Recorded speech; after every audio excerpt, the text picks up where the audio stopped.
Hey everybody, welcome to episode number 24 of Inbound Now. Today I have a very special guest with us here, Mr. Andy Beal. Andy is the founder of Marketing Pilgrim. He is also the CEO and founder of Tracker, an online social media monitoring tool. He's the co-author of a book called Radically Transparent. And some would say he's the Indiana Jones of online reputation management. I might have actually got that from his Twitter background, but so maybe self-proclaimed, but let's see. So, Andy, welcome to the show. Thank you very much for having me on. Actually, it's not self-proclaimed, but I liked it. I liked it a lot. Someone said to me one time that I think they actually tweeted it. Andy Beal is the Indiana Jones of reputation management. I'm like, that's kind of cool. That's different. So let's run with that for a little bit. So I do have it on my Twitter background. Yeah. Nice. Yeah, no, it's a cool accolade, I would say. I want to be the Shaquille O'Neal of something, or But anyway, all right, yeah. So I wanted to get you on the show today to talk a little bit about online reputation management and why it's so important for businesses to start thinking about it. And also, some of your insights you've kind of gleaned away from working, at Tracker. With social media monitoring and how companies are listening into the social web. So sound good? Oh yeah, that's all sounds fun to me. Yeah, let's get started. All right, let's do it. All right, so in your book, Radically Transparent, you explain why the internet is so important for companies and brands, like their reputation. So like a company like kind of new to the online space, kind of dipping their toe in the water, what's the story here? What should they really be paying attention to and keeping their reputation clean online?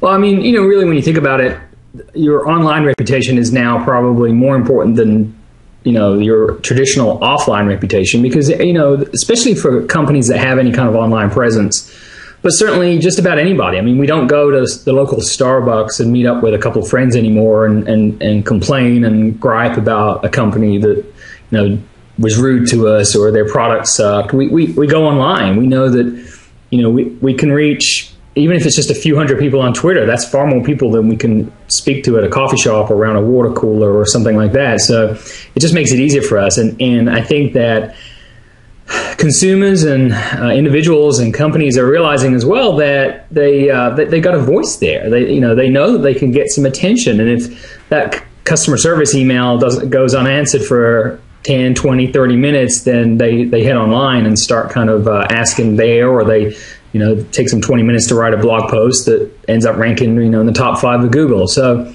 it really is important to understand your reputation online. What is it currently? What are the potential damaging situations that could happen? What's your Achilles heel? Right. And then, listen to those conversations, get feedback, and improve. Be better than your competition. So it's absolutely vital. Right. So what are some of the horror stories that you've seen of people not paying attention, online to the reputation and it actually hurting their brand? Gosh, there's lots of them. What's your favorite?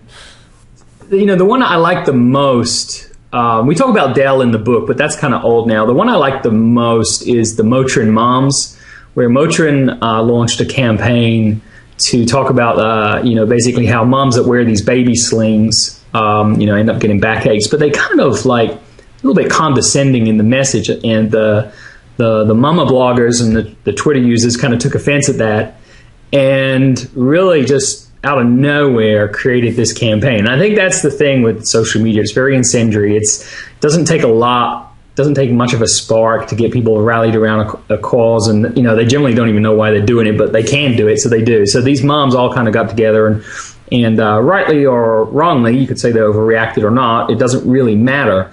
They felt offended, and that's the key thing. Motrin launched this campaign on a Friday, went home for the weekend, nobody responded or listened for the whole weekend, and came back to a big, reputation crisis on Monday, and had to fix that, and had to apologize and pull the campaign and work to repair that reputation. And reading the comments, official comments, they clearly did not take into account what the reaction was going to be. They didn't think that this was going to be a problem. They didn't see this coming. And sometimes it's very easy when hindsight's 20/20. It's very easy for us to say, "Hey, you should have seen that coming. Right. You should have brought on a focus group of mothers that use Twitter and Facebook and blogs and see what they think about this campaign. It's very easy to do that in hindsight, but you never really know. It's kind of almost like a tornado.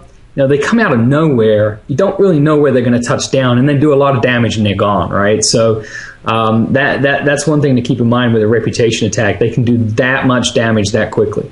Right. And if you're not listening, I think the key takeaway of that story is, they let it fester over the weekend, right? And they had this huge storm. But if they were paying attention to these social channels, then it could have been avoided, right?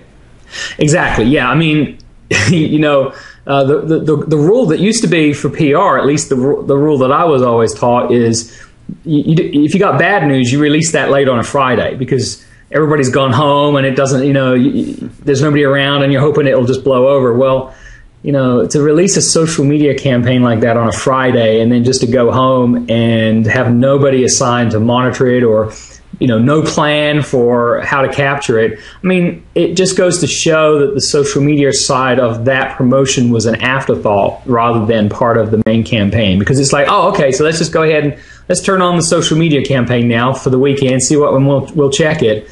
And, they wouldn't do that if it was a TV commercial or a print ad. Nobody would say, okay, well, let's just run it and then leave it a couple days. We'll come back and see what the response is. That would just never happen. So there's a lesson learned by not only them, but by everybody. And that's the key thing with every reputation crisis that we see. We all, myself included, get to learn something new. We get to understand a little bit more about the landscape, how we should react, how we shouldn't react. What are some of the best practices? Should we dive straight in and respond? Should we listen for a bit? Should we use the same channel that they use to complain? There's all kinds of different things that it's a work in progress. And unfortunately, there's the trailblazers, and you don't want to be a trailblazer when it comes to reputation management, right? You don't want to be that company, that the BP or the Tiger Woods, where you're the one that's coming under attack. You're the one that becomes the case study, and everybody else learns from you.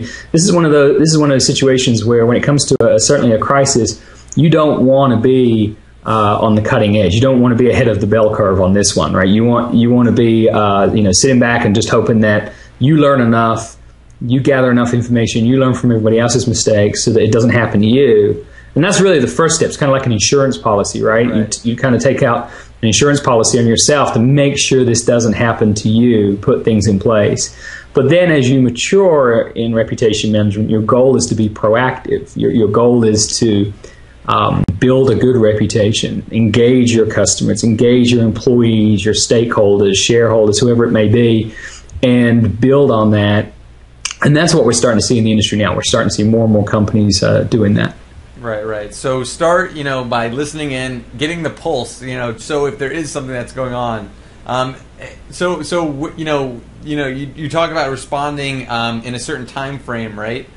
Is there kind of a rule of thumb there? Or is there kind of like, if there's someone just saying something that's totally not true about your brand and it's a crazy person, you don't really have to respond? Or is there kind of a way to prioritize that? Well, I think that you do want to respond. Let me back up. You want to decide on an appropriate response quickly. Right.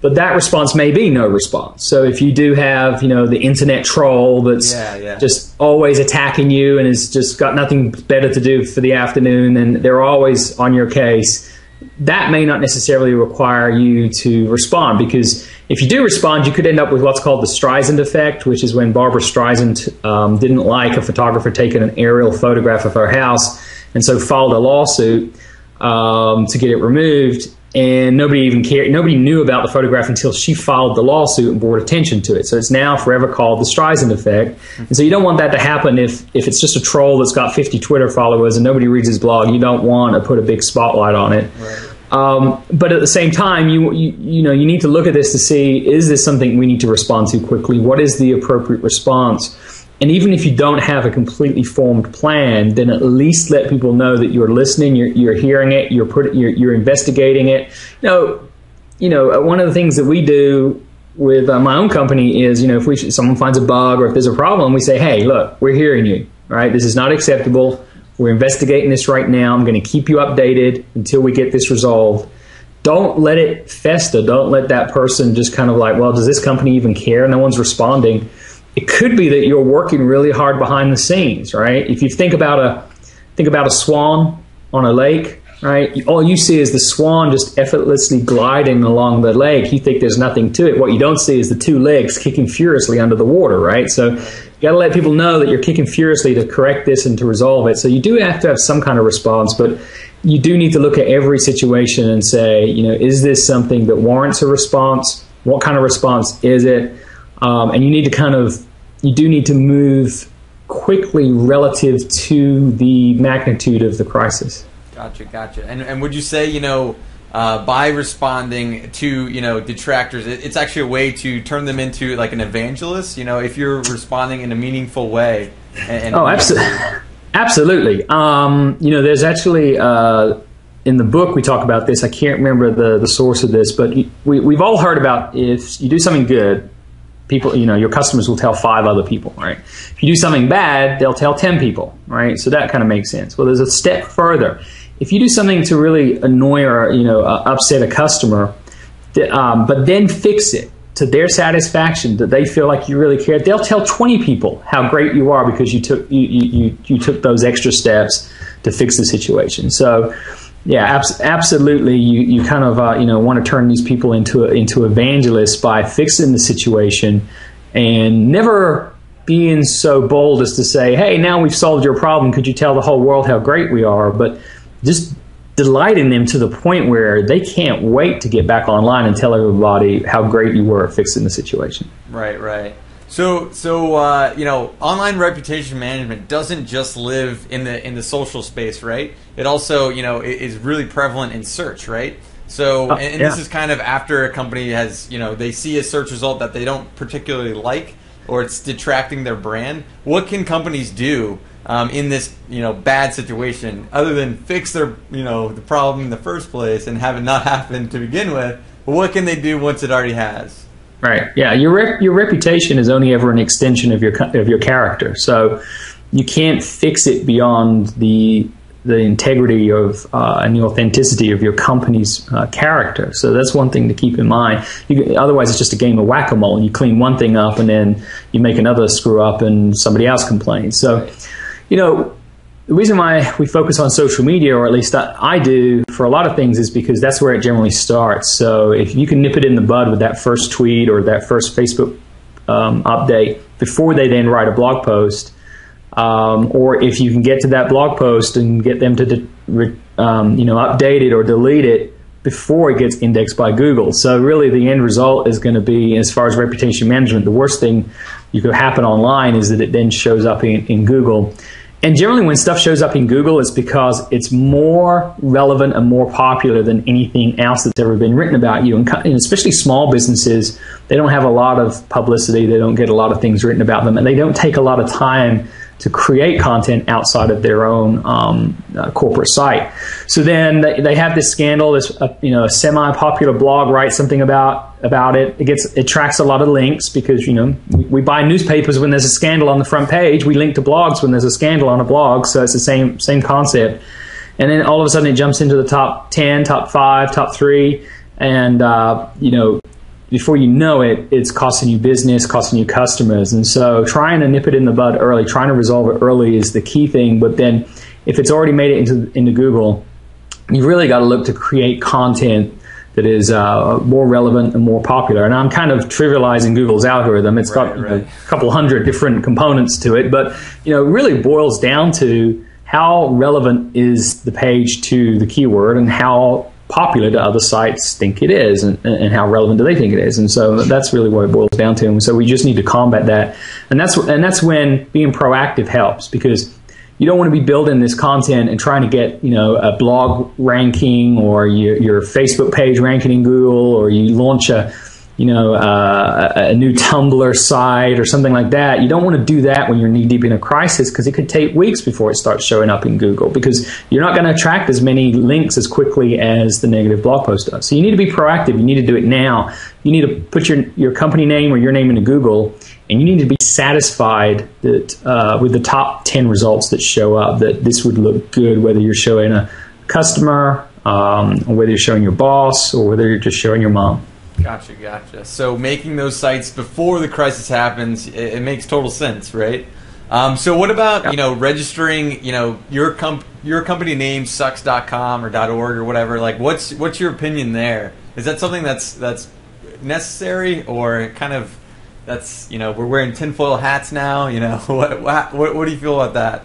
Well, it's a tactic that gets mentioned a lot by us reputation management consultants, whatever you want to call us. Just don't call us a guru, don't call me a guru. But it's a tactic that gets thrown around because it's an easy tactic to say, oh, go ahead and register, your company name sucks.com and that kind of stuff.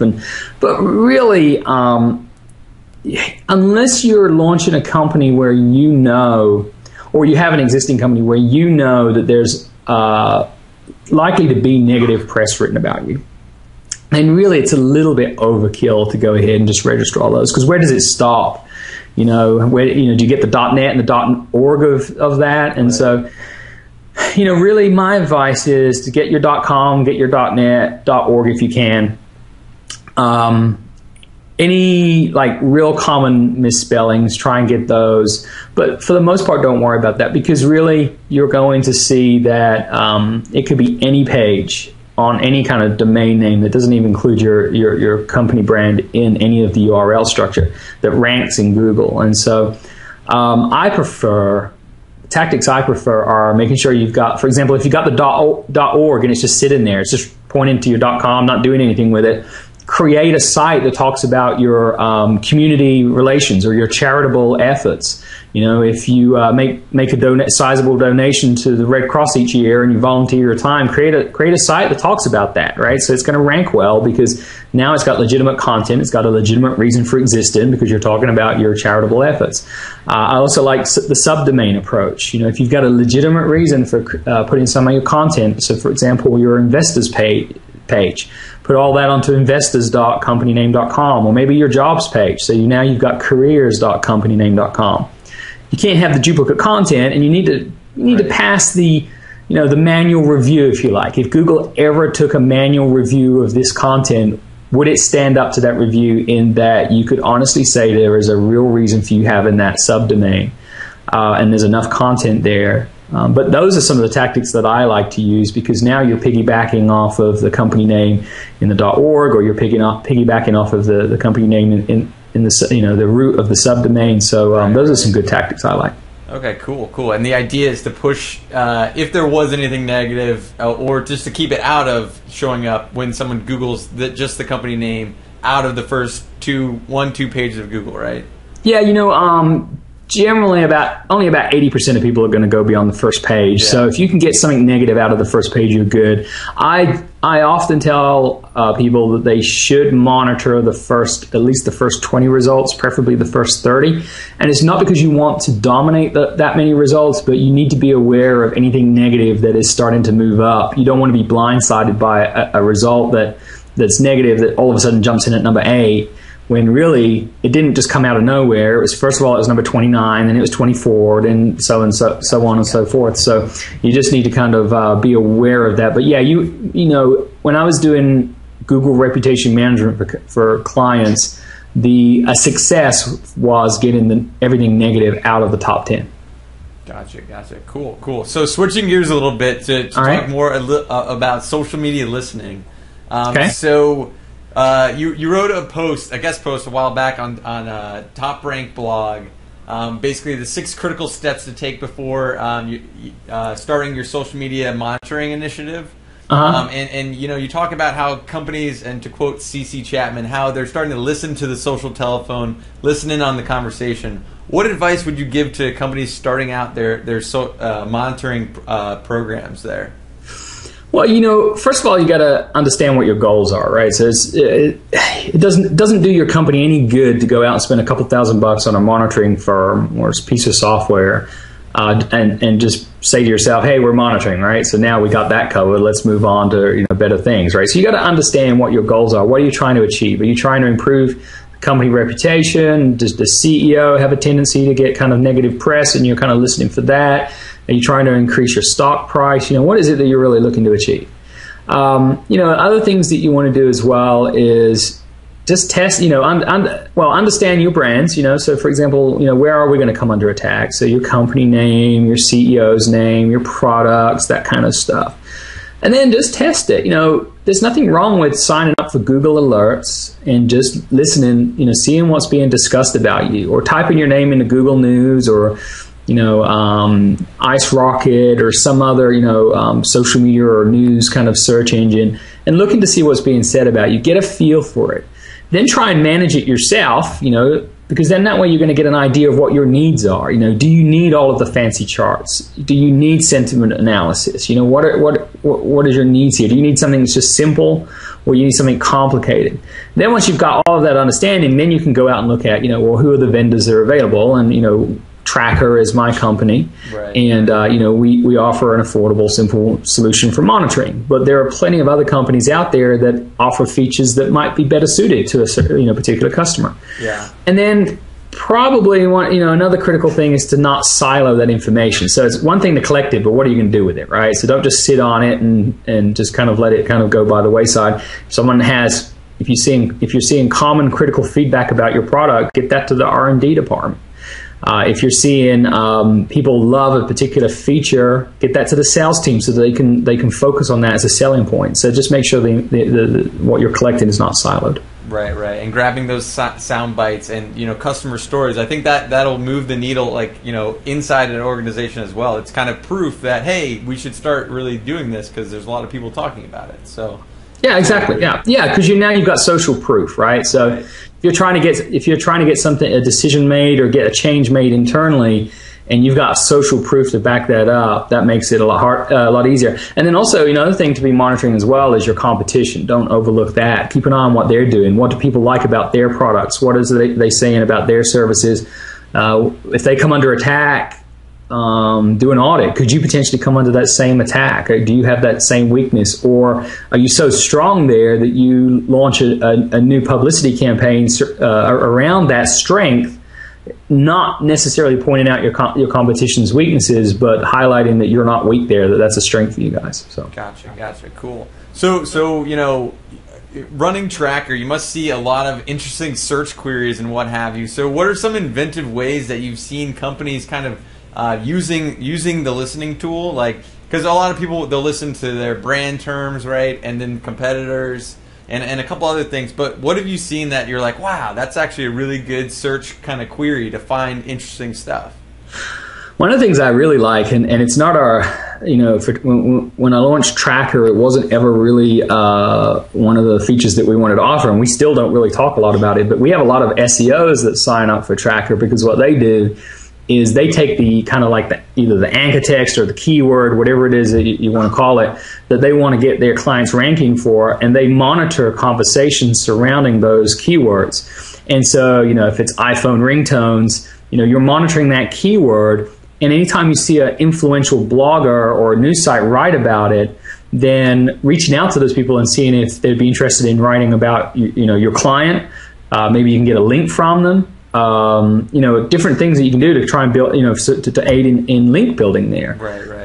You can also reach out to you see someone talking about a particular trend or industry keyword on Twitter. Reach out to them, tell them about your client, and see if you can get some publicity, that kind of stuff. So there's some cool things there around that. Competitive intelligence is another one.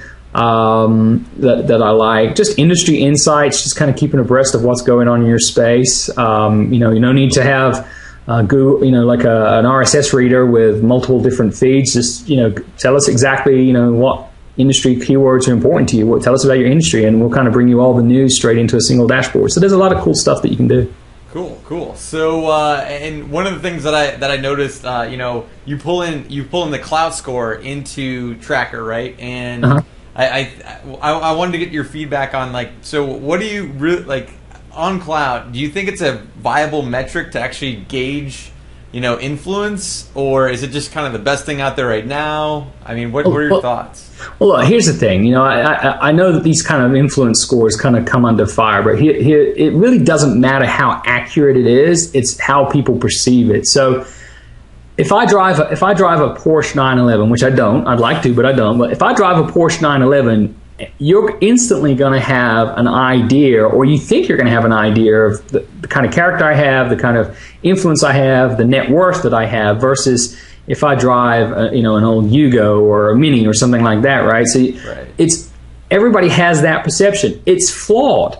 I could be leasing the Porsche and be living in an apartment that I can't afford and about to go bankrupt, but those are the flaws. But it's still generally accepted that the nicer the car you drive, the more affluent you are, kind of thing. So you bring that back to kind of scores like that. Yeah, they all have flaws. Nobody's ever going to get it right, but it's the best we have. And Klout has done a really great job of positioning itself as having the best of the scores, and also the one that everybody seems to be adopting, right? So that's the key thing. It's, is my Equifax credit score really a true gauge of my financial wherewithal and my ability to pay a loan? Maybe not, but everybody's accepted that is a good way to determine that. And Klout's done a really good job of putting himself in that space. So yeah, Tracker partners with them for Twitter, because we want to give people an insight as to how influential someone is on Twitter.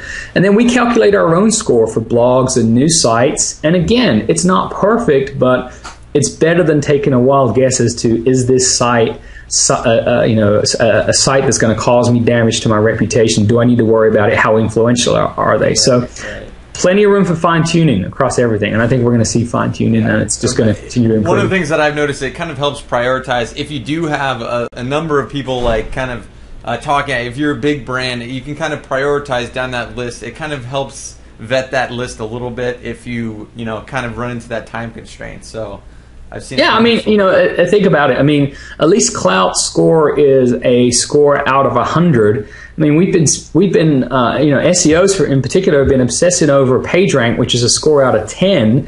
I mean, how accurate and relevant is that to the value of a particular site? Yet Google did a great job of making us all obsessed over it and believe that is the be all and end all of how worthy our website is. So that was a score out of 10. So that just proves that all you need is the general perception that this is an accurate score that everybody needs to measure themselves against for it to take off and be the standard. Okay, cool. So let's see here. So you run marketingpilgrim.com, right? It's one of my favorite marketing blogs. I've been reading it for a while now. Thank you. So how do you kind of, what are some resources you look to? What are some of your favorite marketing sources that you kind of pull from, get inspiration from, that you could share with the audience? Yeah, great. Yeah, so Marketing Pilgrim, we've been around, let's see, since 2005, and before that I had another blog. I can't take all the credit. I mean, right now, Frank Reed is our managing editor, and we have Cynthia, and we have Joe, and we have a lot of great writers that really just do a good job of just finding, things that are of interest. But one of the things that's allowed us to be popular and have success, and really we don't have the largest audience, but measurements have shown that we have a very affluent C-level kind of audience. And so one of the things that allows us to do that is we don't try to break the news. We say we don't break the news, we break it down. So when everybody else is scrambling to get the scoop and break the embargo and all that kind of stuff, and kind of offering maybe a superficial kind of look at it, we try to look at the angle that people are not talking about. What does this mean for you as a business owner? What does this mean for the advertising industry? What are the things to be aware of here? And so we try to, I encourage a lot of cynicism. I encourage a lot of sarcasm. I need to stand out from a crowd. You're going to be reading the same old boring news over and over again. I want to give you something that's going to, make you think, make you smile. And, another thing we decided very early on is, half the people that read Marketing Pilgrim do so because they want to know what they're going to disagree with us on for that particular day, right? So let's get the conversation going. That's absolutely fine. Tell us your side of the story. Awesome. Yeah, I like, not breaking the news, but breaking it down. That's and the cynicism and the kind of edginess, I think that helps out as well. Awesome. Thank you. So Andy, where can people find you online? Everywhere. All right, so I'm always online. So best way to, if you don't know who I am or what my background is, go to andybeal.com. I'm on Twitter at Andy Beal. my passion right now is Tracker. It's TRACKUR.com. We have a free plan. It's low cost. So if anybody wants to do some more monitoring and get started very quickly, you're up and running in 60 seconds. Then go to Tracker.com.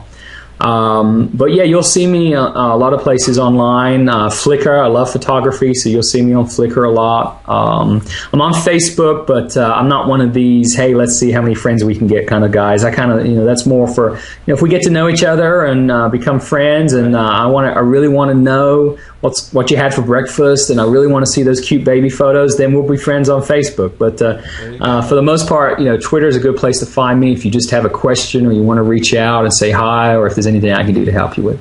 Awesome. Well, thanks for coming on the show, Andy. I really appreciate it. Yeah, it's been a pleasure, David. Thank you for having me on, and hopefully we'll get to catch up in real life soon. But it's been fun doing this Skype video. Awesome.